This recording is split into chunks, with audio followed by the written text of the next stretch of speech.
अब श्री नारायण को युद्ध करने के लिए उद्यत देखे राक्षसों ने उन पर अपने अस्त्र शस्त्रों की वर्षा आरंभ कर दी। नीलवर्ण की कांति वाले श्रीमन नारायण राक्षसों के घेरे में जा पड़े।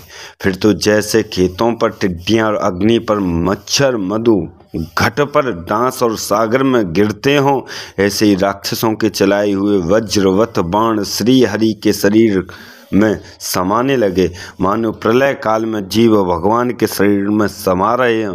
राक्षसी सेना के विविध बाणों में श्री हरि आच्छादित हो गए, किंतु उनके प्रहारों को उन्होंने ऐसा ही सहन किया जैसे मछलियों के वेग को समुद्र सहता है। तदंतर उन्होंने सारंग धनुष उठा अपने वज्रवत बाणों से राक्षसों का संहार करना प्रारंभ कर दिया और मन के समान वेगवान पैनों बाणों से श्री विष्णु जी ने सैकड़ों सहस्रों राक्षसों को मार डाला। बचे बचाए राक्षस भाग गए। पुरुषोत्तम भगवान विष्णु ने अपने पांचजन्य शंख बजाया, उससे त्रिलोक व्यथित हो उठा। राक्षस तो और भयभीत हुए तथा कितने बाणों से कितने को अपने चक्र से मार काट कर सर्वदा के लिए पृथ्वी पर सुला दिया। सुमाली के सारथी का सिर काट डाला। यह देख सुमाली का भाई माली अपना धनुष तान गरुड़ पर दौड़ा।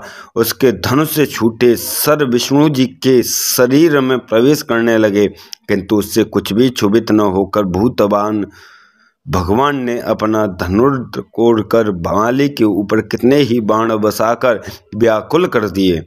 वह युद्ध से विमुख हो गया। शंख चक्र गदा तथा उसके मुकुट ध्वजा और धनुष को काटकर उसके रथ के घोड़ों को भी मार गिराया और वह अपनी प्रचंड गदा से विष्णु जी से युद्ध करने लगा।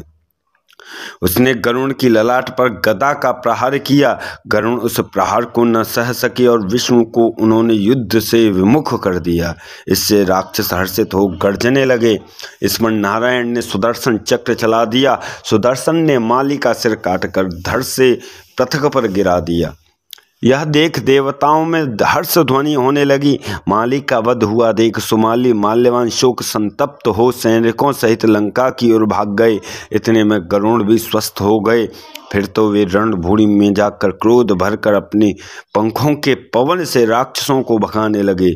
ऊपर से विष्णु अपने सब अस्त्रों से उन्हें मार काट कर चूर्ण करने लगे।